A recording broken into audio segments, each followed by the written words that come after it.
기도로 예배를 시작하겠습니다. 사랑하는 하나님 아버지, 오늘 이렇게 한 주일에 현장에서 또는 온라인으로 예배를 드리는 모든 학생들에게 예배드릴 수 있는 환경을 마련해 주셔서 감사합니다. 모두 하나님께만 드리는 예배를 드릴 수 있게 도와주세요.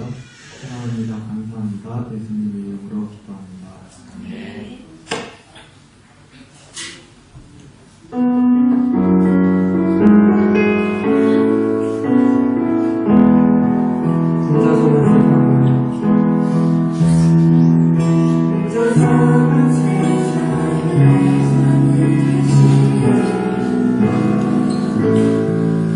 주여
목소리로 좀 기도했으면 좋겠습니다. 마음을 정돈하시고 하나님 주님 앞에 나왔습니다.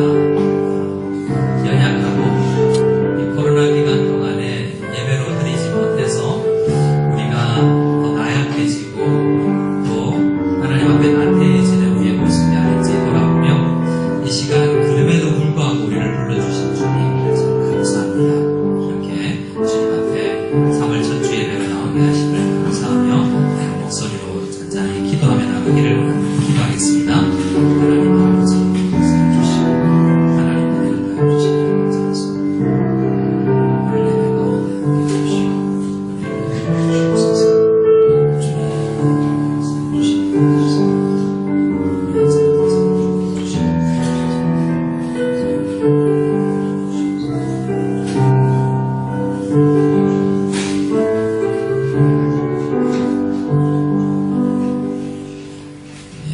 하나님 아버지 감사합니다. 우리를 사랑하시고 우리를 예배로 불러주셔서 감사합니다. 이 시간 우리가 드리는 예배를 통해서 하나님 홀로 영광 받아 주시옵소서. 우리를 빚어나가시는 귀한 시간이 될 수 있기를 소원합니다. 함께하여 주시옵소서. 감사하며 예수님의 이름으로 기도드리옵나이다. 아멘. 우리 찬송가 310장 아 하나님의 은혜로 함께 찬양하겠습니다.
주님께서 우리를 사랑하셔서 이 자리로 불러주셔서 감사합니다.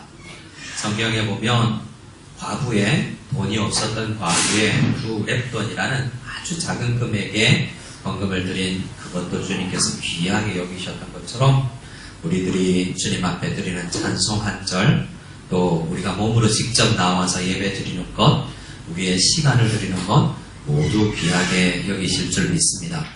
그러나 성경 말씀을 보니 우리가 공부할 수 있는 지혜를 주신 분도 하나님이요, 어려운 환경 가운데서도 친구와 돕는 사람을 보내주셔서 용기를 낸 것도 하나님의 은혜요, 우리가 누리고 먹고 마시는 모든 것이 하나님께서 공급하시는 것이었다라는 고백을 볼 때 하나님, 우리가 교만하심도 생각하고 내가 드리는 헌금과 시간과 모든 것에 주인 되시는 주님을 제대로 알고 섬기기를 소원합니다. 이 시간 특별히 이 예배 장소에 나와서 예배를 드리고 실시간으로 각 가정에서 예배를 드리는 모든 우리 중고등부 지체들에게, 친구들에게 은혜를 주셔서 진실령과 진정으로 하나님의 음성을 듣고 싶어하고 주님 앞에 나아가는 예배로서 하나님을 기쁘시게 드리는 저희를 다 되게 해주시고, 그런 우리 중요한 우리 청소년들에게 주께서 축복하여 주실 줄 믿사옵고 예수님의 이름으로 기도드리옵나이다. 아멘. 자, 교회 소식 시간입니다. 우리 앞뒤좌우로 먼저 인사하겠습니다. 이렇게 인사하겠습니다. 너 때문에 살맛이다. 나는 거짓말이라도 한번 해보는 거야. 진심이 아니어도 목사님 시키면 한번 해보면 복이 있을 줄 믿어요. 자, 다시 바꿔서 옆자리에 앉아주셔서 참 감사합니다. 자, 옆에 누구 없다고 외로워하지 말고 앞에도 있잖아.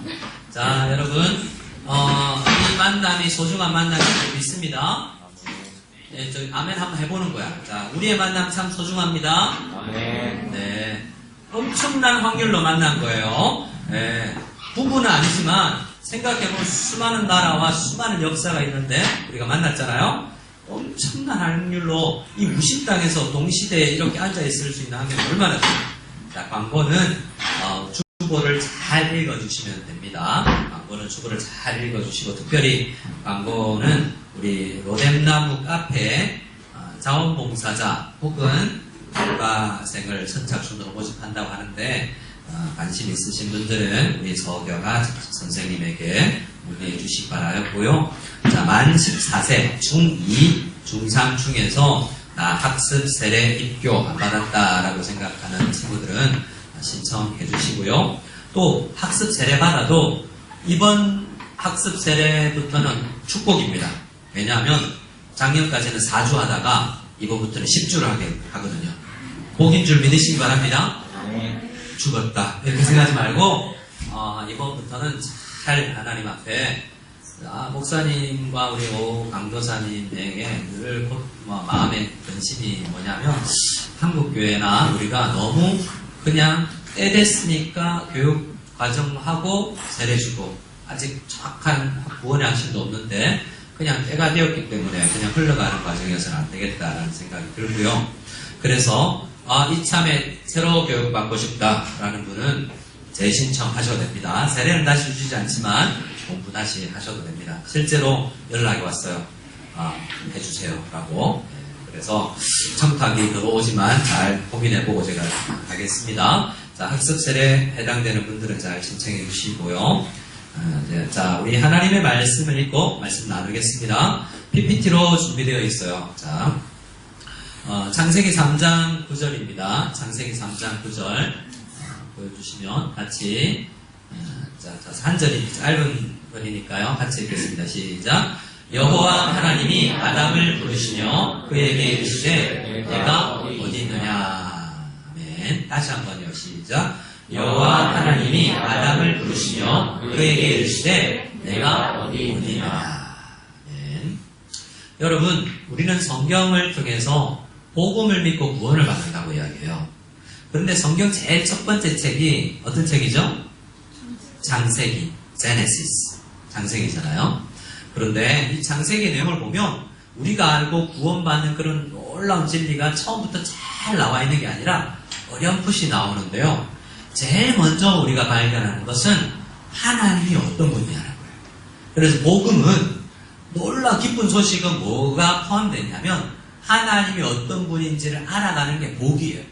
엄청나게 위대한 분인데 그분을 내가 알아간다는 거. 이 유한한 지식을 가진 내가 그분을 알아간다는 게 그냥 오락 게임에서 아이템 좀 하고 뭐 우리가 음악 실력 들이고 영어 단어 외우고 하는 거에 비해서 엄청난 축복이라는 걸 언젠가 여러분 알게 될 거예요. 자, 창세기에서 우리가 만나는 하나님 어떤 분이냐면 따라합시다. 천지를 창조하신 하나님. 천지 그러니까 땅하고 하늘만 창조했다라고 생각하면 안 되고 우주, 엄청나게 큰 우주 다 창조하신 분이에요. 그런데 그 창조의 정점에 창세기 2장에 보면 1, 2장에 보면 창조 중에 가장 아름다운 거. 자, 따라해 주시기 바라요. 따라해 주시기 바라요. 영어예요. My precious. 누구 표현이죠? 볼룸. 생긴 건 열애도 뭐 하는 My precious 이러잖아요. 뭐냐면 귀하다라는 거잖아요. 자, 옆 사람에게 하나님께서는 그 옆 사람을 이렇게 보는 거예요. 하나님의 precious 그죠? 자, 이렇게 하면 막 서로 막 좋아하고 너 사귀기 이럴 것 같으니까 우리 이렇게 합시다. 하나님께서 널 참 귀하게 여겨. 하나님께서 잘 남녀 앉아 좀 힘들구나. 네, 그래요. 그럴 수 있어요. 그럴 때예요. 자, 하나님께서 우리를 귀하게 여기신다는 거예요. 창세기 2장에 보면 하나님께서 세상에서 사람을 제일 멋지게 만들었대. 근데 거울 앞에 설 때 여러분 어떻게 생각해요? 하나님 거짓말. 이게 뭐가 멋져요? 이게 이렇게 생각할 수가 간혹 있어요.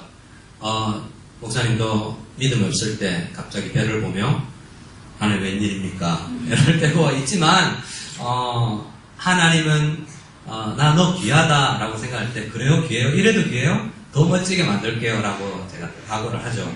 우리가 대부분 거울을 보면서 내가 왜 이리 못났지? 우울해 라고 생각하는 생각은 어디서 온 거냐면 잘 생각해보면 세상이 가르쳐준 가치관들은 나를 봤기 때문에 그래요. 그쵸? 오늘날 세상은 사사인간 비린내 나는 비린내 난다는 말 멸치가 말랐잖아. 그래서 우리가 자랄 때 꼰대들은 우리가 자랄 때는 아이 비린내 마른 애들 오면 비린내 난다 이러고 이랬었어요. 그런데 우리 이 시대는 그런 어떤 걸그룹 같은 것이로 가까이 가면 갈수록 아름답다라지만 과거의 중국의 아름다움은 여러분 대부분의 모습이죠. 시대를 잘못 태어난 거지. 그런 관점에서 태어나면 왜냐하면 어떤 나라 때는 우리가 살아가는 이 시대에도 아프리카에 가면 목을 막 윙을 끼워서 한 30cm 그게 이쁘대.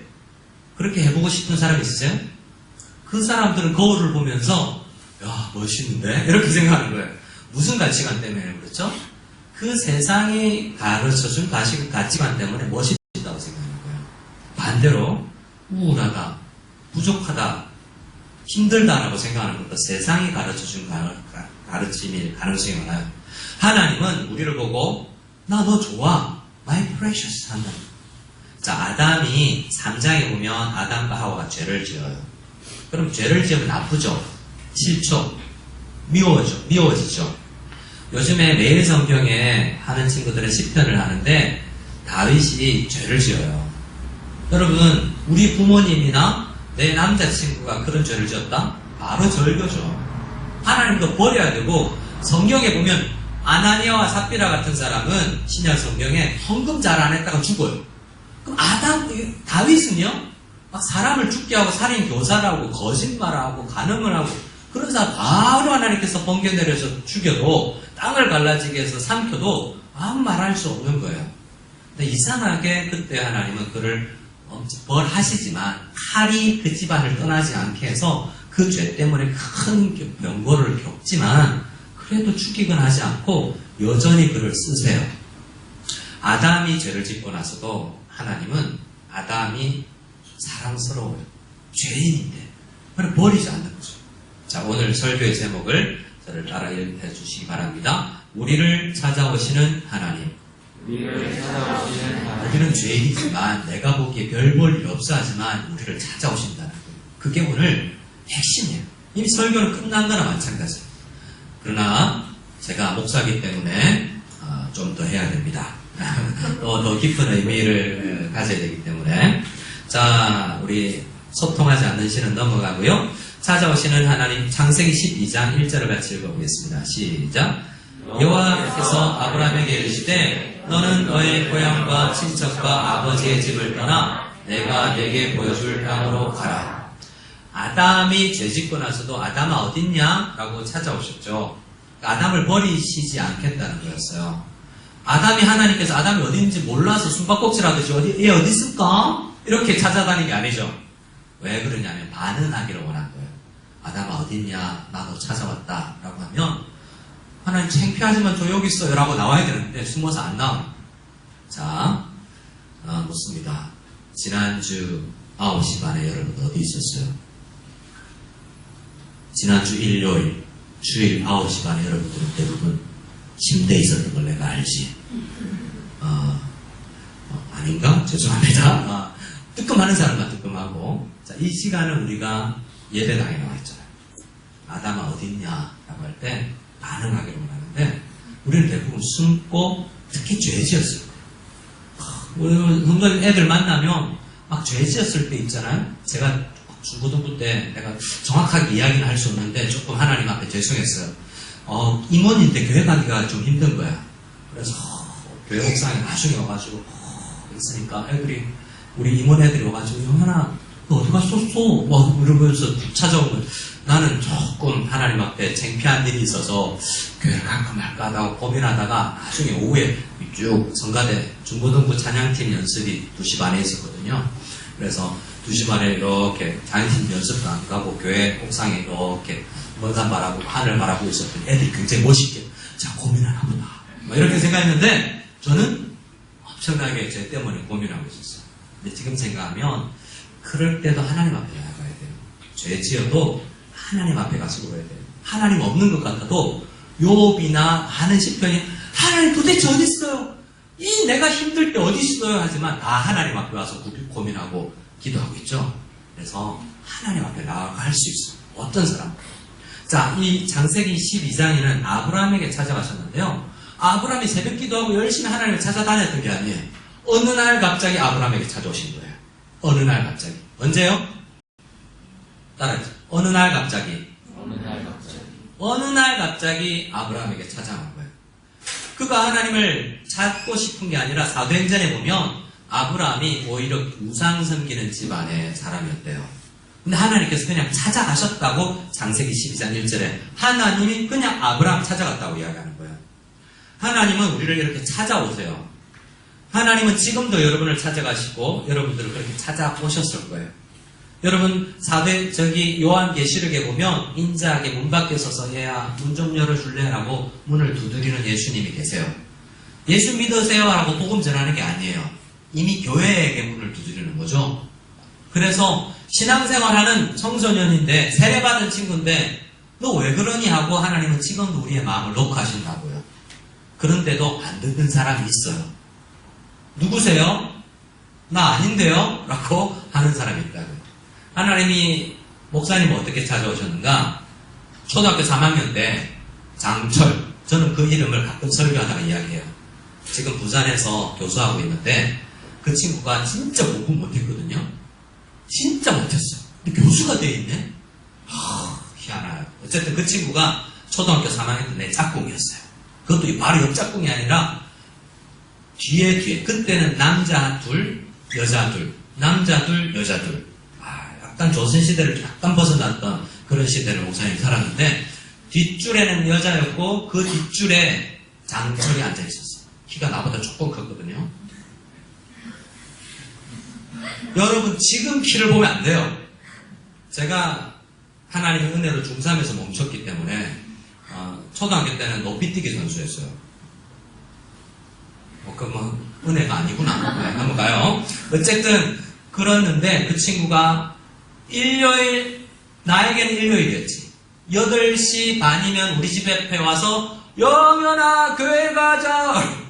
아니 9시에 미래소년 코난 하는데 주일 오주 여러분 지금은 넷플릭스 다시 보기 유튜브 놀라운 시대죠. 여러분 그 시대가 오래전이 아니에요. 제가 어릴 때는 화면 조정 시간이라는 게 있었어요. 여러분 아세요 그거? 석기시대 때 이야기처럼 들리죠? 밤 11시 쭉 넘어가면 동해물과 부르고 화면 조정 시간 뚝 넘어가요. 아침에 밤 12시부터 아침 5시까지는 뭔가 안 한 TV가 없던 시대가 있었어요. 그걸 놓치면 다시 보기를 할 수가 없어. 비디오도 보급이 안 됐기 때문에 녹화도 안 돼요. 그 본방사수 엄청나거든요. 그걸 안 보면 평생 못 보는 거야. 그 한 해는 못 보는 거예요. 그런데 미네소년 코난, 여러분 아세요? 푸른 바다 저 멀리? 새희망에 덤실거린다? 아시는가요? 여러분 그 시대는 그걸 포기하고 교회를 간다는 건 엄청난 헌신이었어요.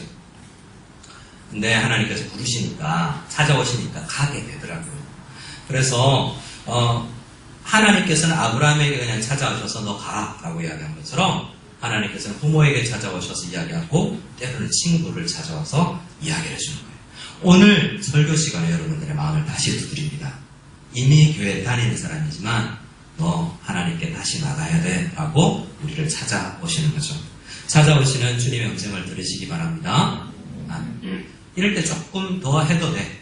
자, 믿으시기 바랍니다. 네.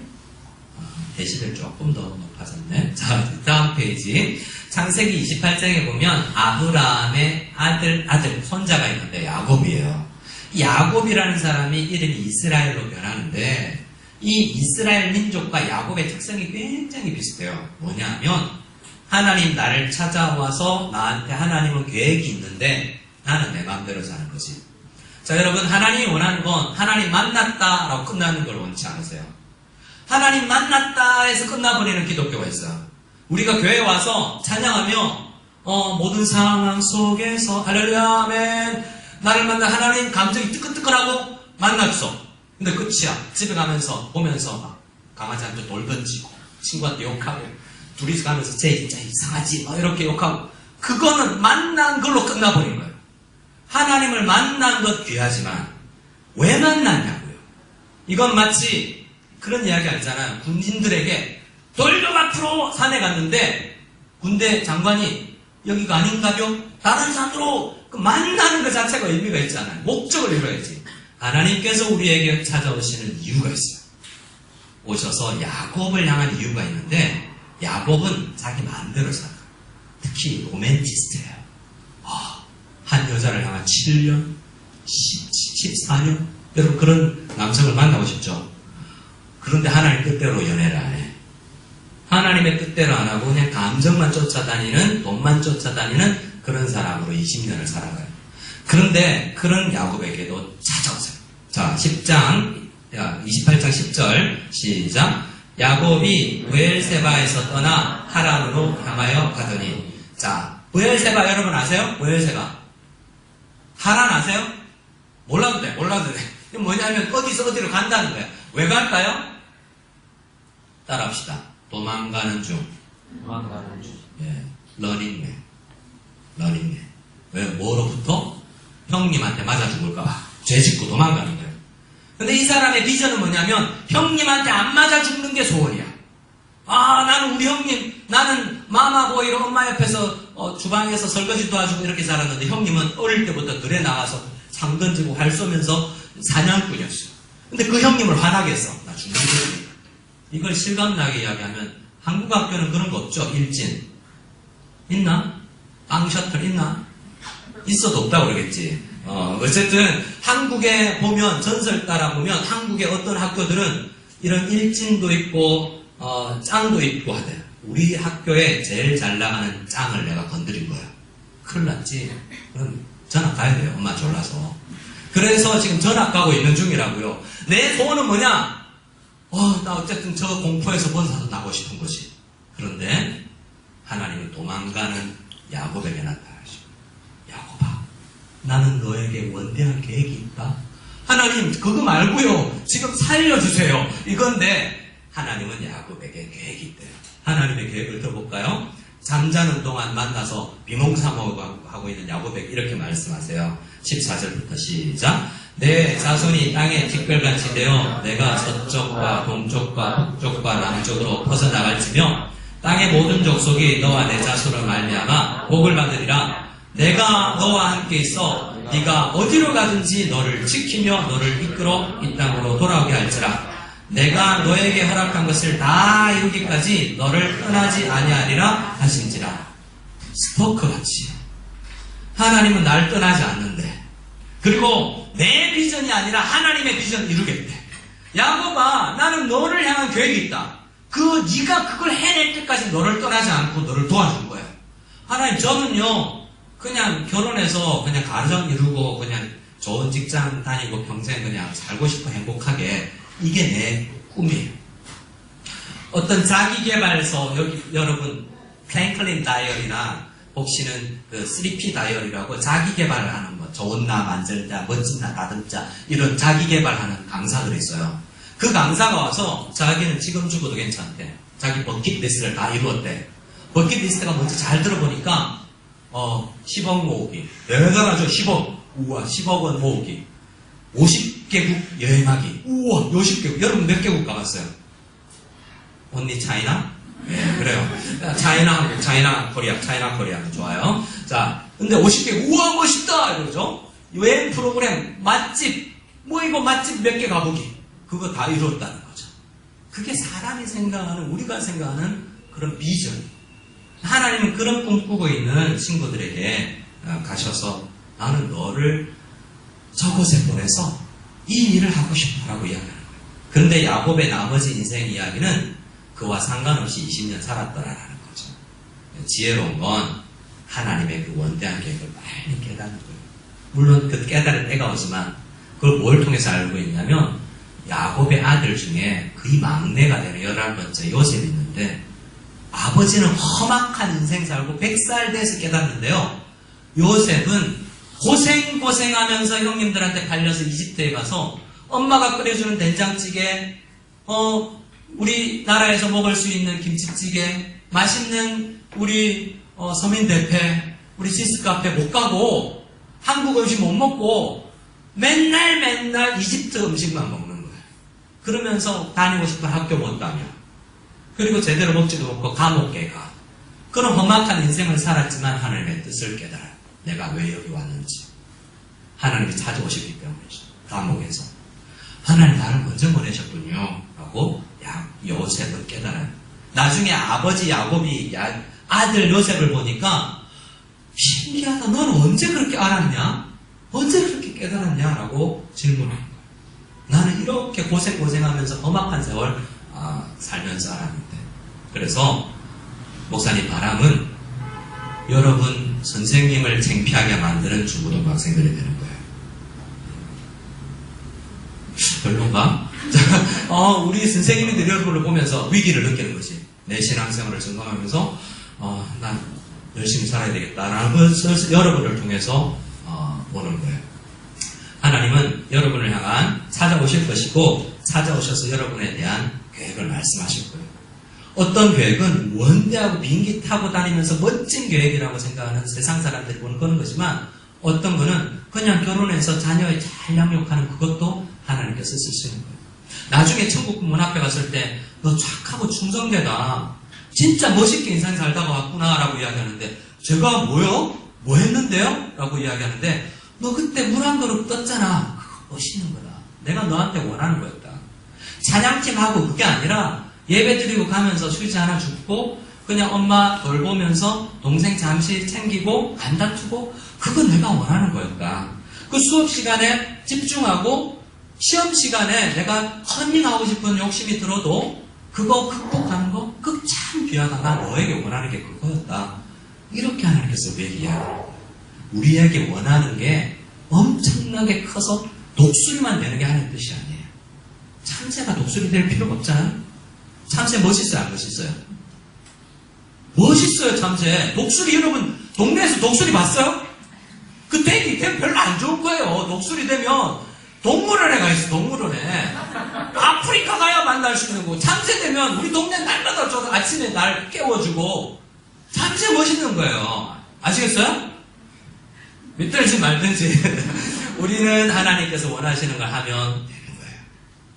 그래서 우리를 찾아오신 하나님은 목적을 가지신다. 이것을 중요합니다. 자, 출애굽기 3장도 마찬가지입니다. 자, 출애굽기 3장 7절부터 보면 이집트 사람들, 이스라엘 사람들을 찾아가는데 야곱하고 이스라엘하고 비슷하다고 그랬죠. 이스라엘 사람들이 이 고통스러워서 부르짖었대요. 7절에 보면. 그런데 뭐가 부르짖었냐면 하나님 앞에 예배드리고 싶어요 라고 부르짖은 게 아니고요. 하나님 힘들어요. 나 지금 이게 공부가 힘들어요. 공부가 힘들어요. 하나님 정말 나는 지금 이 신앙생활이 힘들어요. 나는 지금 이게 우리가 생각하는 그냥 힘들다고 엉엉 우는 거예요. 근데 그런 엉엉 우는 별것 아닌 일로 엉엉 우는 별것 아니라고 해서 옛날 이스라엘 사람들에게 죄송합니다만 어쨌든 그것 때문에 우는 것이 하나님의 비전을 이루지 못해서 우는 것이 아니라 그냥 슬퍼서 하나님 앞에 울은 거예요. 근데 하나님이 이스라엘을 통해서 뭘 원하시느냐? 제사장 나라가 되기를 원하는 거예요. 뭐라고요? 따라합시다. 제사장 나라.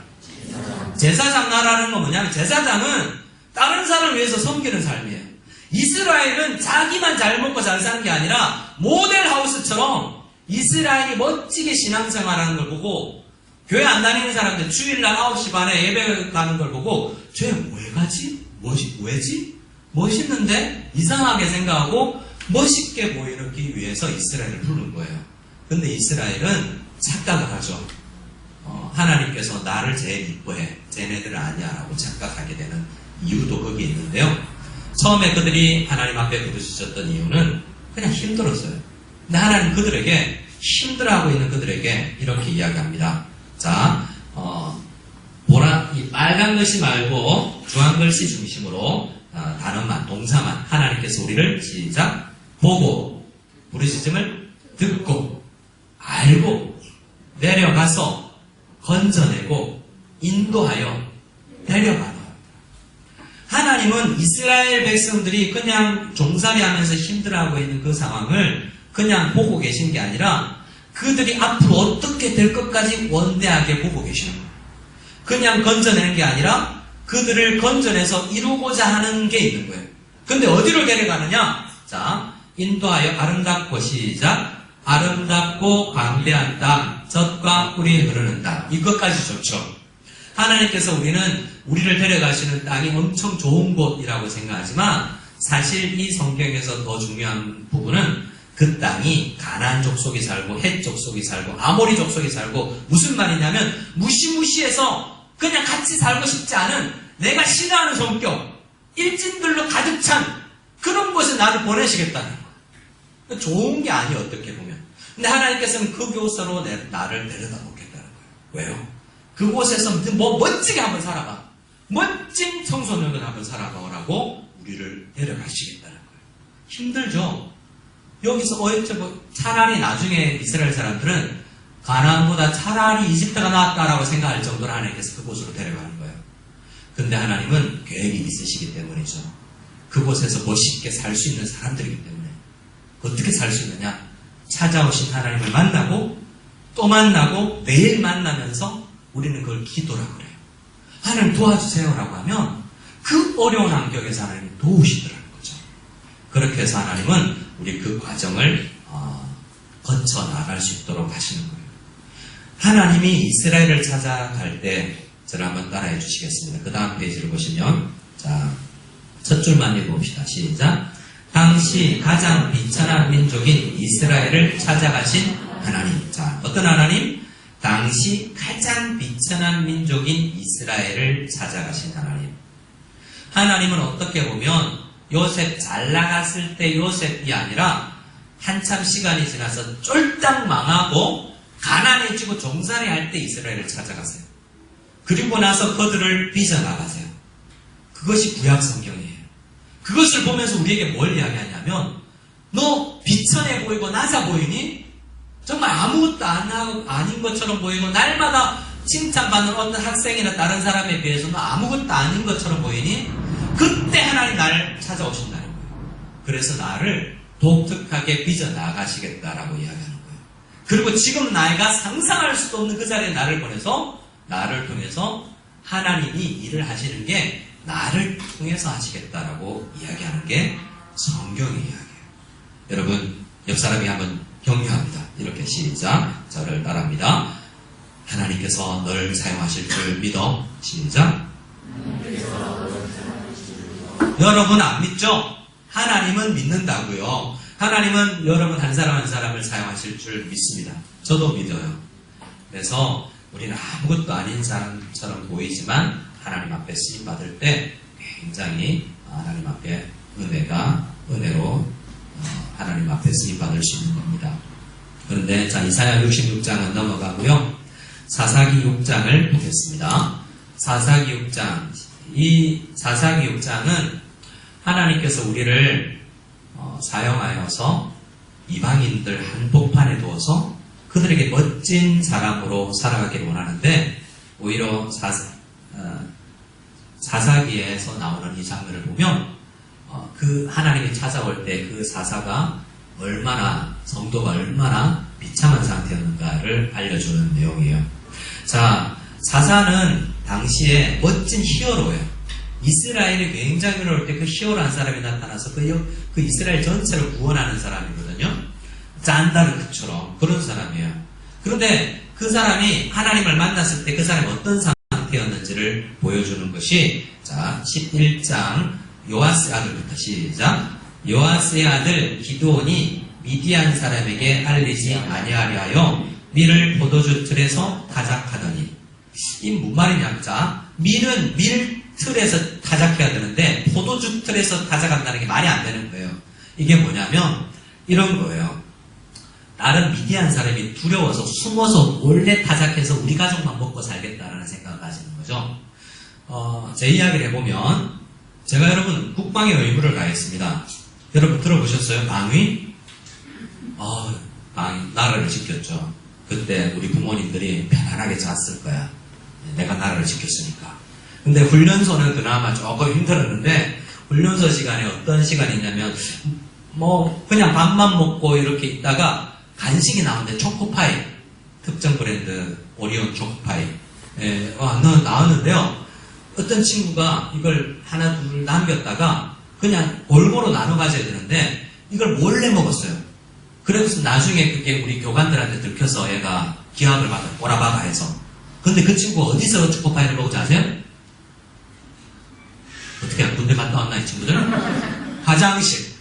화장실에서 몰래 안 보이는 걸로 와서 이렇게 까서 먹고 있었는데, 그 나갈 때는 화장실 갈 때도 보고 가야 되거든요. 화장실 다녀오겠습니다 하고 가놓고서 화장실 가서 응 안 하고 초코파이 까먹고 있을 거예요. 야, 이리 나와! 이러면서 꼬라박아 이렇게 된 거예요. 지금 기드온이 그런 상황이에요. 기드온이 쫌생이처럼 자기 가족과 나만 살아야지라고 해서 숨어서 보리타작, 밀타작해서 자기만 먹으려고 하고 있는데 하나님이 찾아오신 거야. 자, 화장실에서 초코파이 까먹고 있는데 하나님이 찾아오신 거랑 비슷해요. 그 상황을 생각하면서 12절을 읽어봅시다. 시작. 여호와의 사자가 기드온에게 나타나 이르되 큰 용사여 여호와께서 너와 함께 계시도다 하매. 어떤 느낌이에요? 입에 여러분 어울리는 게 포라고 팬더 아세요? 쿵푸 팬더. 입에 잔뜩 먹고, 제가 이렇게 표정을 하면 팬더처럼 닮았다고 그래가지고, 뭐지? 이런 거 있잖아요. 하나님, 큰 용사요. 이러니까, 이게 뭐지? 잘못 찾아오셨는데요? 이렇게, 혹시 기드온 아니라 가드온 아니에요? 기드영 아닌가요? 저 아닌데요? 라고 하는 거예요. 성경에 보면 그런 사람들이 많아요. 저 말 못해요. 잘못 찾아오셨어요. 저 아니에요. 다른 집에 가보세요. 그런데 하나님 잘 찾아가시고, 우리를 찾아오실 때 우리의 상태는 참으로 연약하다는 거예요.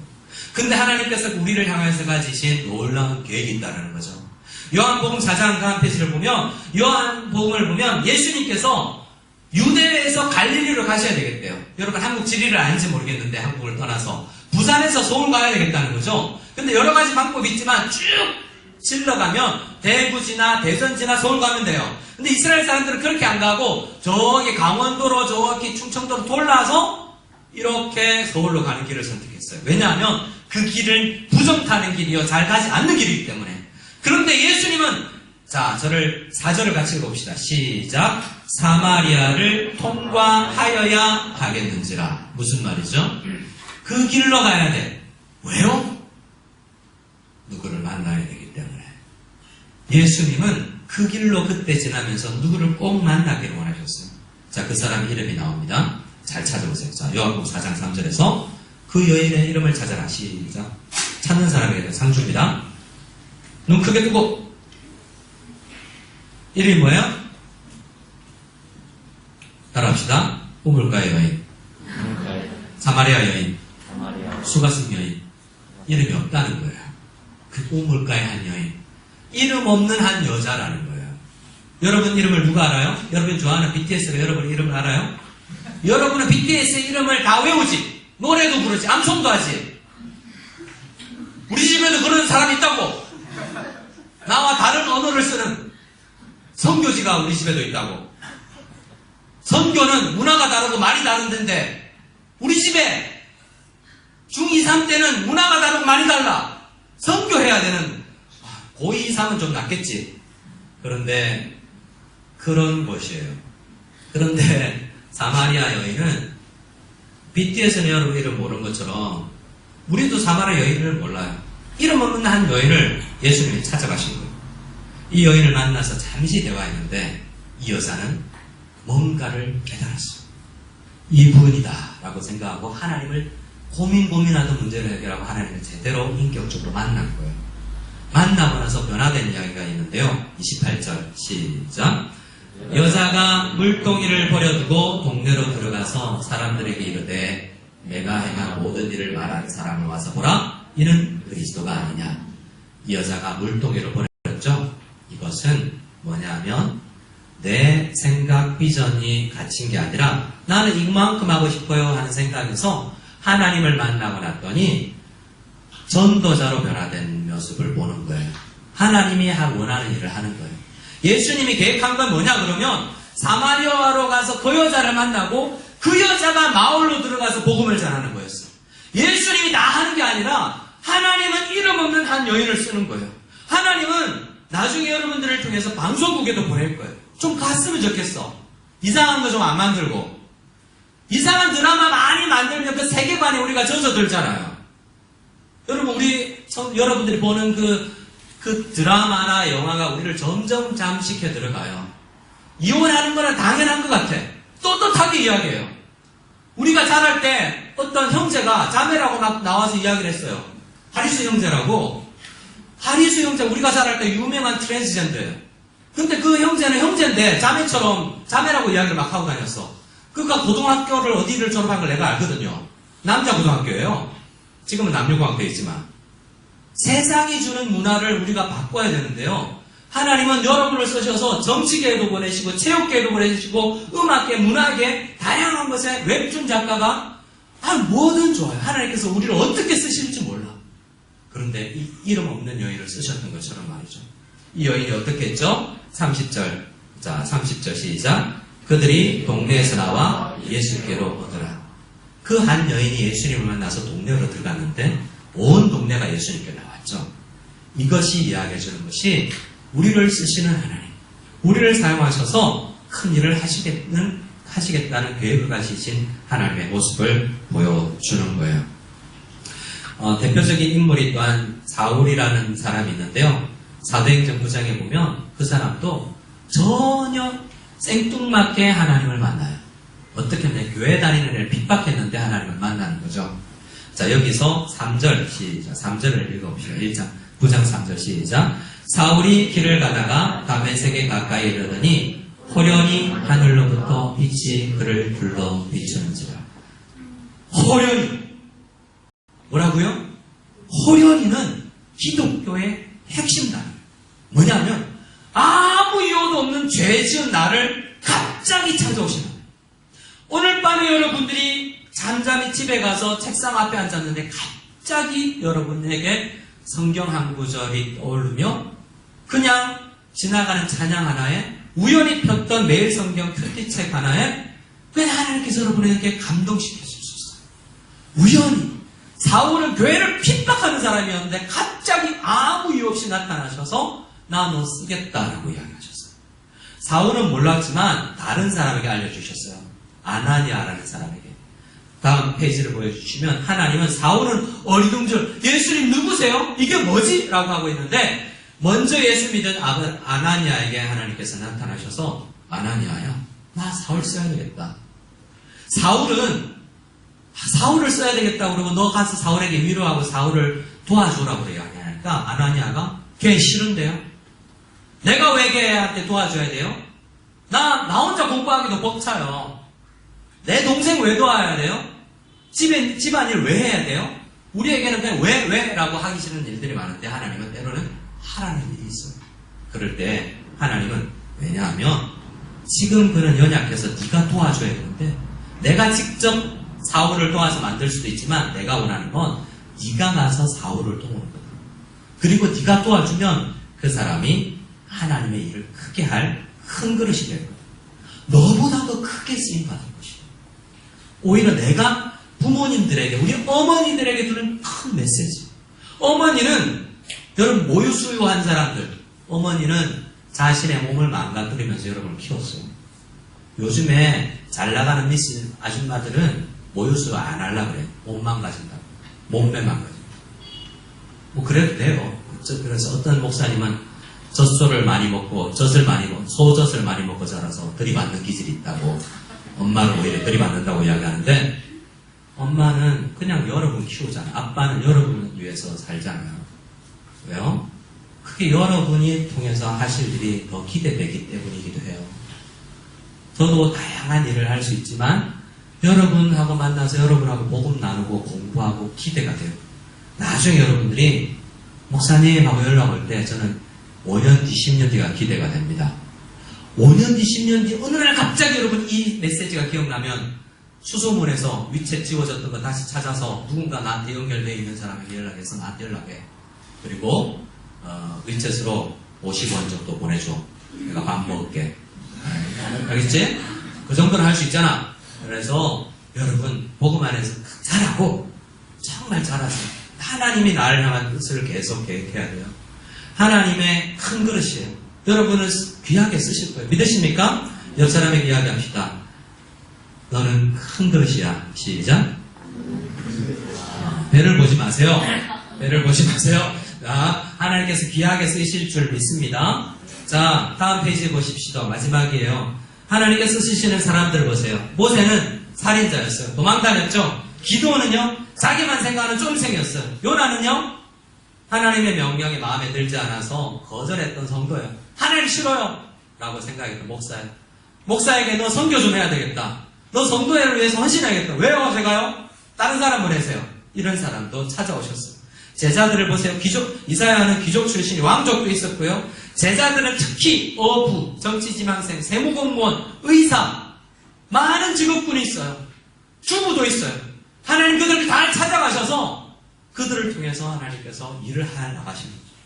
저에게는 초등학교 3학년을 보내셨어요. 내 짝꿍 장철 보내서 저를 결국 목사로 만드셨죠. 하나님은 여러분을 어떻게 쓰실지 저는 모르지만 기대가 됩니다. 여러분은 멋있어야 돼요. 자, 따라합시다. 나는 누구인가? 저는 고등학교 2학년입니다. 이게 여러분의 정체성이 아니에요. 저를 따라합시다. 나는 하나님을 만난 사람입니다. 나는 하나님의 비전을 깨달은 사람입니다. 그래서 멋있게 살아야 될 책임이 우리에게 있어요. 성경학자 글을 읽습니다. 크리스토퍼 라이트라는 성경학자인데 시작. 열방 앞에서 하나님의 방식대로 살아가는 하나님의 백성, 전시 백성입니다. 무슨 말 전시 백성이냐면 display people. 뭐냐면 나 저렇게 살고 싶어. 나 저렇게 살고 싶어 라고 매력 있는 그리스도인이 되어가는 것, 그것이 주님께서 원하십니다. 학교 안에서 크지 않은 것이 별게 아니어 보이지만 매력 포인트가 될 수 있어요. 잘생긴 외모만 아니라 엄청난 성품이 우리에게 매력적인 것이 이 시대에 성품이 예수님을 닮아 나가야 되는 거예요. 하나님 우리를 통해서 뭔 일을 하기를 원하지 않으세요. 그런데 사무엘상을 보면 우리 가운데, 교회 다니는 사람 가운데 어떤 생각을 하며 살아가는 사람이 있냐면, 사무엘서 가운데, 사사시대 가운데 이런 백성들처럼 살아가는 그리스도인이 너무나 많아요. 사무엘상 8절, 백성이 사무엘 하나님의 말씀, 목회자의 설교를 듣기를 거절하여 이르되 나 그거 아닌 것 같은데요. 하나님의 비전 싫어요. 내가 원하는 것은 하나님의 뜻을 따라가는 것이 아니라 우리도 다른 나라들처럼 되고 싶어요. 역전이죠. 하나님은 이스라엘을 보고 이방 사람들이 이스라엘처럼 되고 싶은 것을 계획하셨는데 이스라엘이 나 세상 되고 싶어요 라는 계획을 가졌던 시대가 그 시대예요. 어떤 건지 알아요? 요즘에도 수많은 성도들이 교회에 와서 하나님 세상 닮고 싶어요 간절히 눈물 흘리며 기도해요.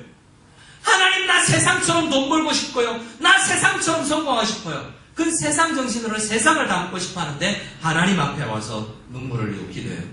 하나님 뜻이 아닐 가능성이 많아요. 하나님은 참새로 살아가라고 이야기하는데 하나님 독수리 되고 싶어요. 그거 안 되면 나 죽어야 돼요. 저 대학 꼭 들어가야 돼. 안 되면 난 아니에요. 그렇게 잘못 교육시켰어요. 우리 선배들이. 스카이 안 가면 성공 못한 것처럼 어떤 대학 가면 마치 내가 죄인인 것처럼. 왜 그래야 돼요? 하나님께서는 그 대학에도 나를 필요해서 보내시는 것이요. 하나님은 그 직장에도 나를 필요해서 보내시는 건데. 목회자 중에도 작은 교회, 100명 미만 교회, 50명 교회, 개척교회는 가면 이상하고 부끄럽고, 큰 차 주고 돈 많이 주는 대형교회 가면 자랑스럽고, 그런 게 어디 있어요?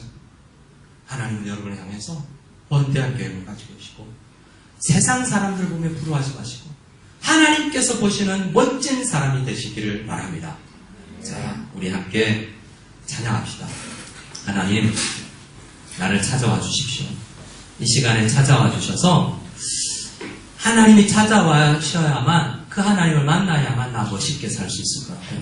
나를 찾아오셔서 나를 향한 그 멋진 계획을 알려주시기를 원합니다. 이런 마음을 가지고 나를 찾아오신 주님이 하나님이고 나를 지금도 빚어나가고 계시는 줄 믿습니다 라고 우리 고백하면서 하나님 앞에 찬양하겠습니다. 우리 옆 사람에게 이렇게 권면합시다. 하나님을 꼭 만나시길 바랍니다. 하나님을 꼭 만나시길 바랍니다. 네, 찬양합시다.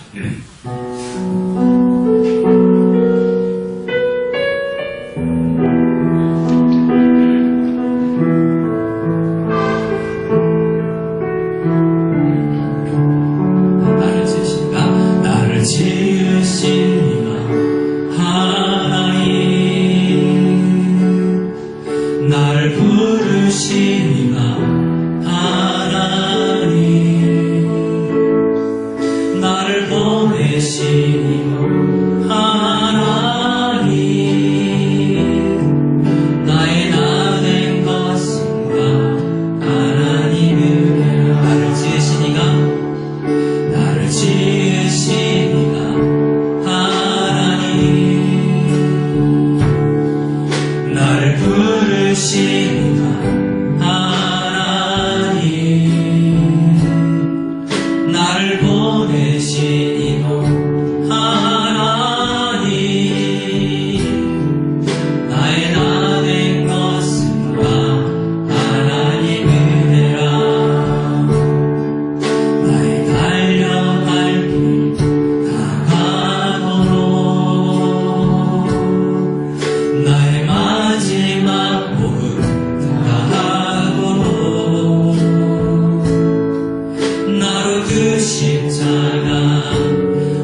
날 갑자기 호련히 우리에게 찾아오십니다. 아직도 이 자리 가운데서는 찾아오신 하나님을 만나지 못한 친구도 있을 수 있지만 저는 기도합니다. 하나님 우리 친구들에게 찾아가 주시고 어느 날 문득 나를 찾아오신 하나님의 손을 붙들고 그 주님과 시선을 마주하고 그 주님의 음성을 듣고 내가 멋진 사람이야. 나를 귀하게 여기시는구나. 내가 이렇게 살아서는 안 되는구나. 나는 멋지게 이미 살 수 있는 배경을 가진 하나님의 사람이구나 깨닫고 멋진 인생을 하나님 안에서 살아가기를 원합니다. 하나님, 내가 어디 갈지 모릅니다. 어떤 대학을 갈지, 어떤 직장을 가질지, 어떤 나라에서 살지 모르지만 보내시는 그곳에서 멋진 인생을 살 수 있도록 이 고등학교 시절, 이 중학교 시절을 이때부터 멋있게 보내는 우리가 나에게 도와주시옵소서. 우리 한 목소리로 같이 기도하며 나가기를 소원합니다. 기도합니다. 하나님 아버지 감사합니다. 오늘 말씀을 통해서 모세를 찾아가시고 아담을 찾아가시고 기도를 찾아가시고 사울을 찾아가시며 우물가의 여인을 찾아가셔서 그들을 만나주시고 그들을 변화시키시며 변화된 그들을 통해서 놀라운 일을 행하시며 아버지 누구도 가지 않으려고 하는 그곳에도 우리를 보내셔서 가정을 꾸리게 하시고 가정에서 섬기게 하시고 직장을 변화시키고 학교를 변화시키며 이 어려운 기독교가 핍박받는 시기에 놀라운 일을 하는 친구들이 이곳에서 나오게 될 줄 믿습니다. 주님 도와주시옵소서. 여기 있는 우리를 만나주시고 우리를 서주시옵소서. 하나님 아버지 감사합니다. 지금 연약해 보이는 우리지만 우리를 바라보는 우리의 시각을 세상 정신이 아니라 말씀으로 변화시켜 하나님 안에서 참 내가 멋진 사람이구나 라는 것을 깨닫고 하나님께서 쓰실 그것을 바라보고 열심히 살아갈 수 있는 우리가 되게 하여 주시옵소서. 이제는 우리 주 예수 그리스도의 한임없는 은혜와 하나님의 사랑과 성령의 교통하심이 오늘 말씀을 듣고 하나님을 더 간절히 만나기를 원하고 하나님께서 빚으시는 대로 빚어가기를 원하고 하나님이 꿈꾸시는 그 꿈을 나의 꿈으로 삼고 살아가기를 원하며 이 예배 자리를 들어가는 모든 중고등부 학생들과 교사 선생님들과 우리 무성연합교회 지금으로부터 영원까지 함께 계실지어다. 아멘.